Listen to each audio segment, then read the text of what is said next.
जय हिंद दोस्तों। इस वीडियो में हम एनसीईआरटी कक्षा 10वीं की गणित के 25 महत्वपूर्ण एमसीक्यू प्रश्नों को हल करेंगे। यह वीडियो इम्पोर्टेंट एमसीक्यू सीरीज का 3rd पार्ट है। यदि आपने पिछले वीडियो नहीं देखे हैं तो प्लेलिस्ट में जाकर देख सकते हैं।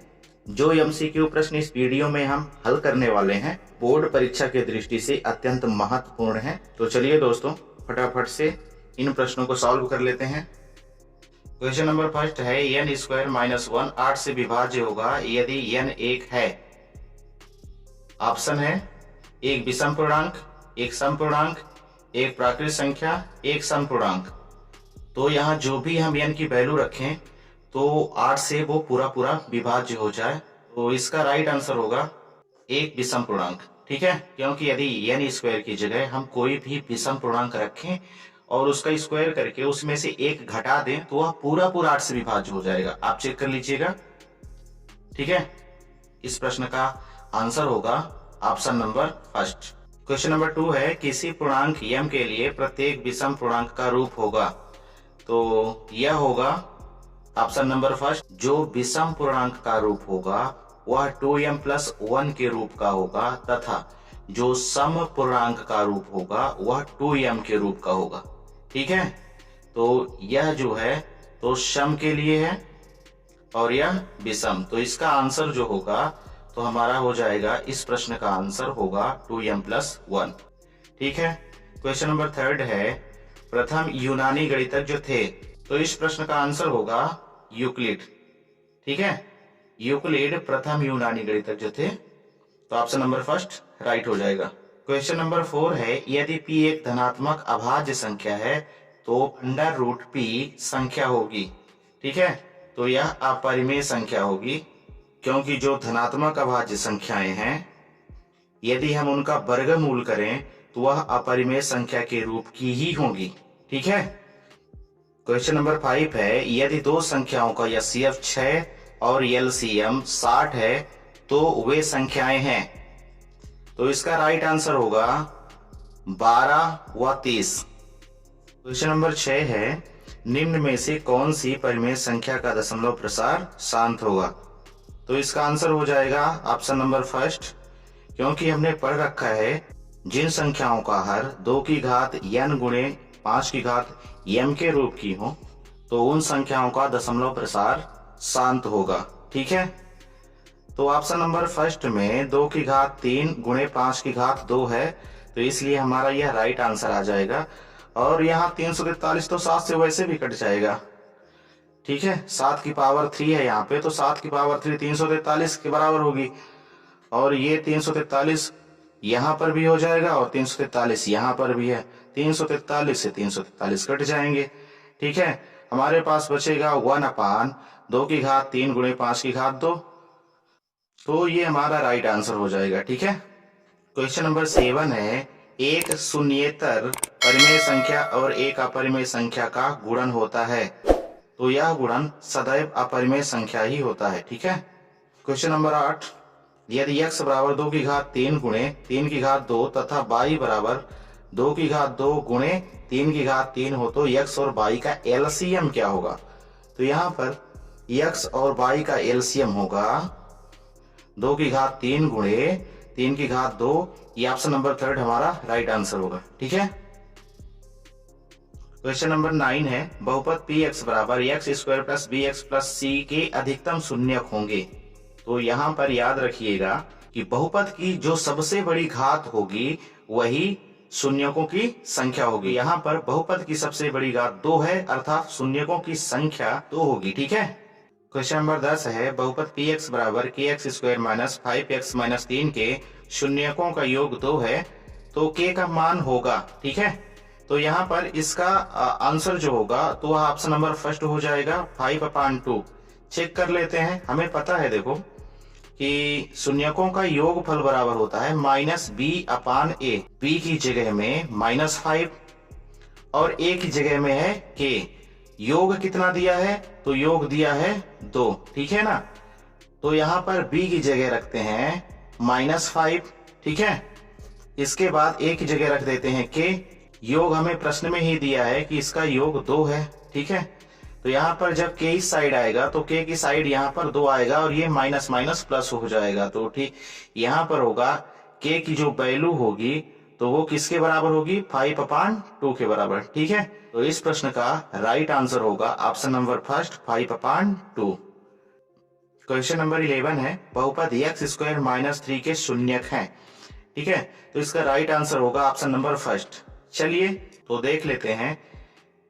x² - 3 को हम कुछ इस प्रकार से लिखते हैं, x² - √3 की पावर 2। ठीक है, तो यहां पर होगा x प्लस √3 और x माइनस √3।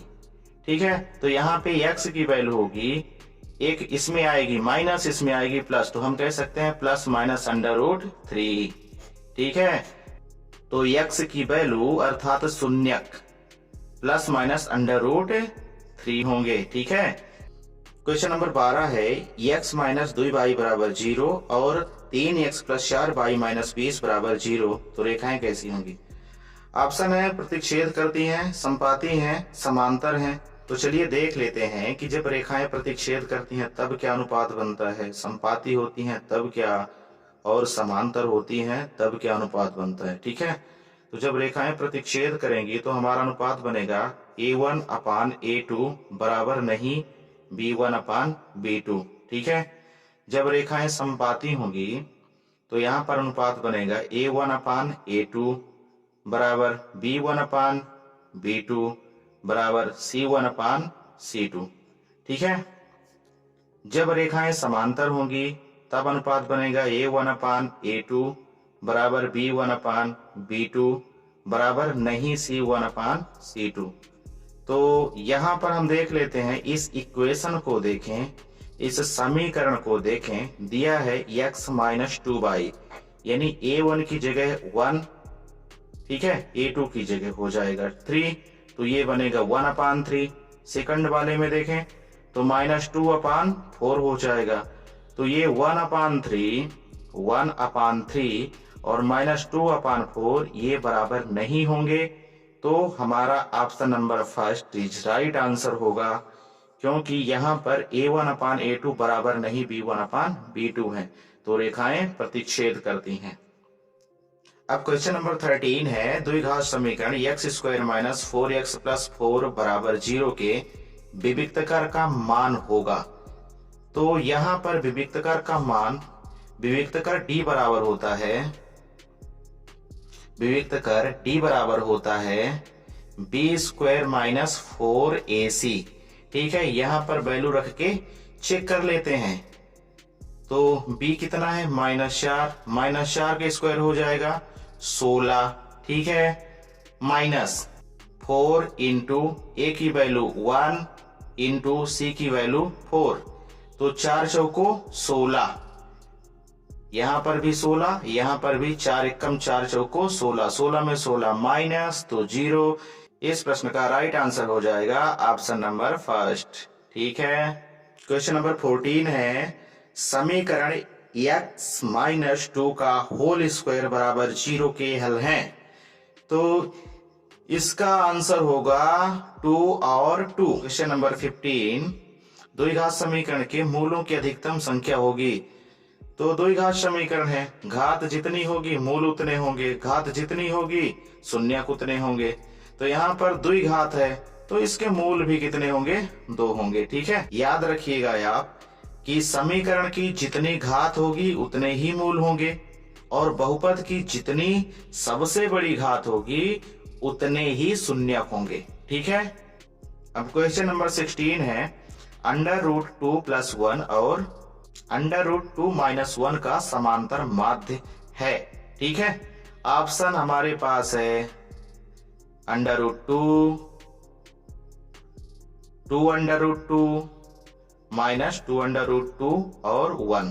ठीक है, चलिए चेक कर लेते हैं। तो समांतर माध्य का फार्मूला होता है a + b/2, सीधा सा फार्मूला, बहुत ही सिंपल फार्मूला। इस पे रख के देख लेते हैं, इसको हम a मान लेते हैं, इसको b मान लेते हैं।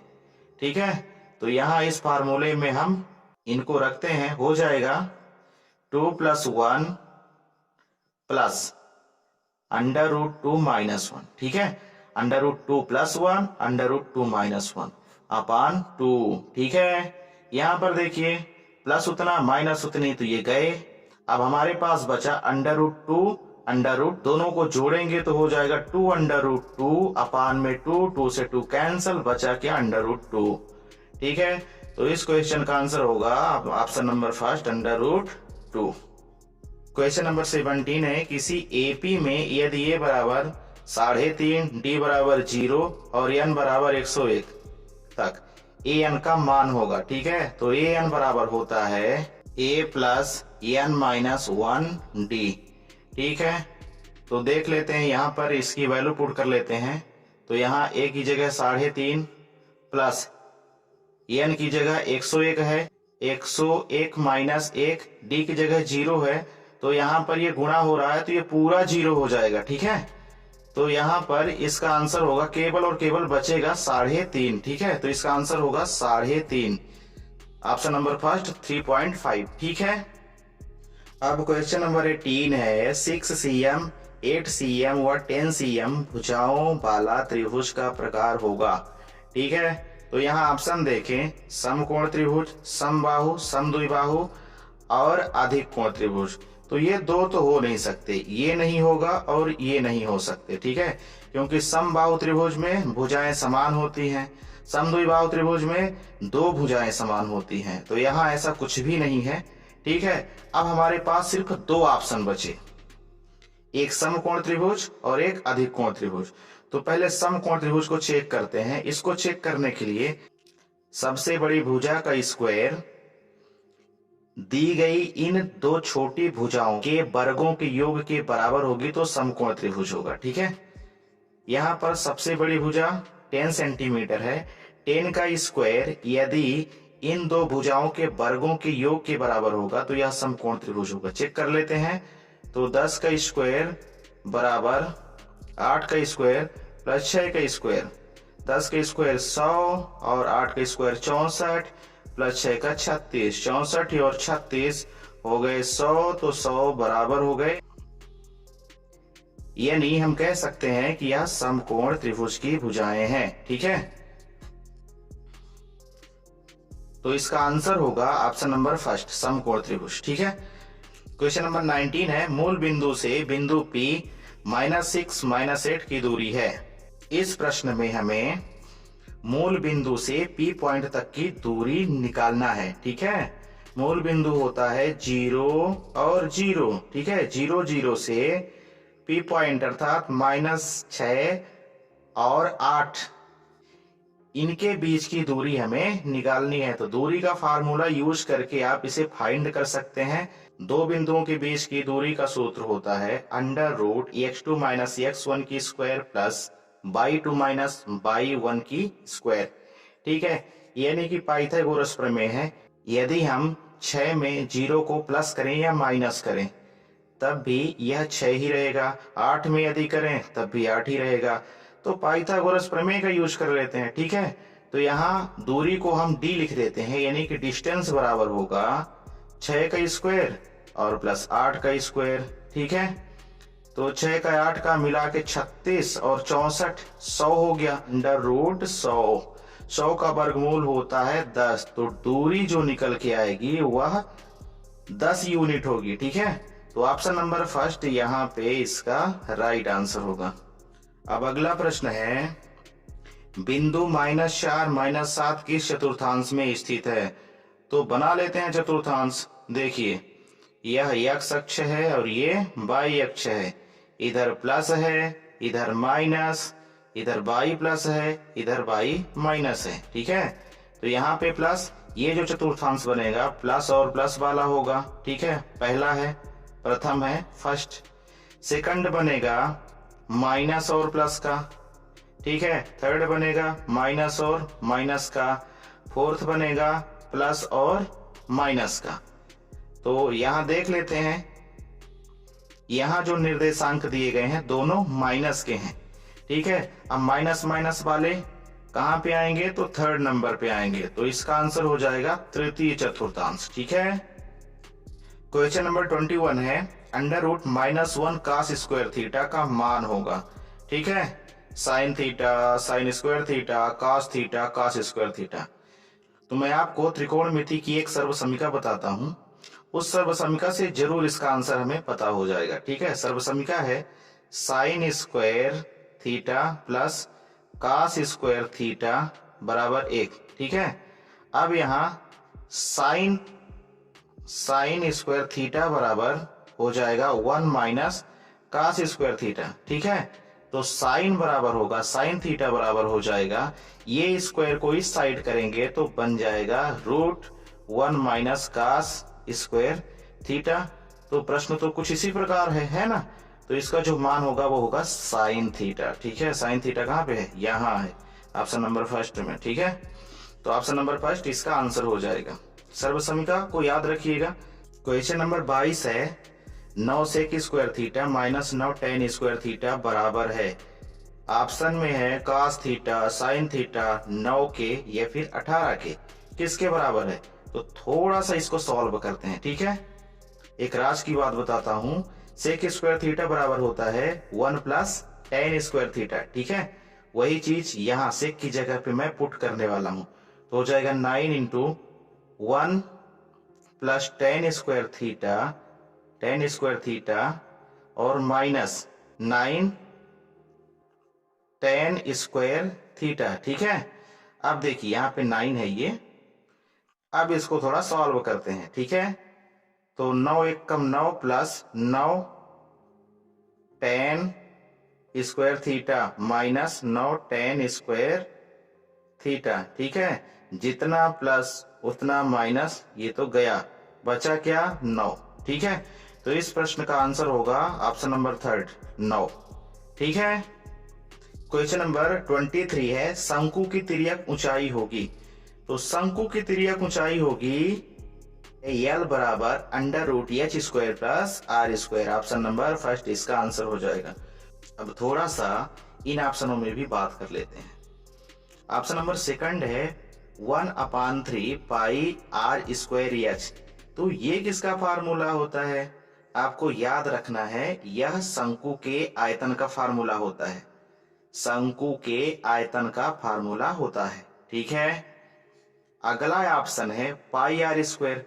तो यह वृत्त के क्षेत्रफल का फार्मूला होता है, साथ ही शंकु के आधार के क्षेत्रफल का भी फार्मूला होता है। ठीक है, ऑप्शन नंबर 4 की बात करें तो दिया है 2 पाई r h। 2 पाई r h होता है बेलन के वक्र पृष्ठीय क्षेत्रफल का सूत्र। ठीक है, बेलन के वक्र पृष्ठीय क्षेत्रफल का सूत्र होता है 2 पाई r h। तो इन्हें भी ध्यान रखिएगा। अब क्वेश्चन नंबर 24 है माध्यक का सूत्र है। ठीक है, तो माध्यक का सूत्र होता है L1 plus n/2 minus CF अपान F इंटू H। ये होता है माध्यक का सूत्र। साथ ही इन सूत्रों पे भी बात कर लेते हैं। तो यह होता है बहुलक का सूत्र, बहुलक का। ठीक है, बहुलक का सूत्र होता है, और ऑप्शन नंबर थर्ड होगा माध्य का सूत्र। साथ ही जो ऑप्शन नंबर 4 है, क्वेश्चन नंबर 25 है यह घटना असंभावी है तो इसकी प्रायिकता निम्न के निकटस्थ होगी। यहाँ पर जिस घटना की बात की जा रही है वह असंभावी है। ठीक है, मतलब कि असंभव है। जो घटना असंभावी होगी तो उसके घटने के चांस बहुत ही कम रहेंगे। अब देख लेते हैं यहाँ पर बहुत कम चांस कहाँ पर दिया गया है। तो जो बहुत कम चांस है वो ऑप्शन नंबर फर्स्ट में दिया गया है। तो क्वेश्चन नंबर 25 का आंसर होगा 0.001, यानी इस असंभावी घटना की प्रायिकता ऑप्शन नंबर फर्स्ट के बराबर होगी। तो आज की वीडियो यहीं तक। आशा करता हूं जिन प्रश्नों को आज हमने सॉल्व किया है यह आपके लिए काफी महत्वपूर्ण हो सकते हैं, काफी उपयोगी हो सकते हैं। वीडियो को पूरा देखने के लिए थैंक यू।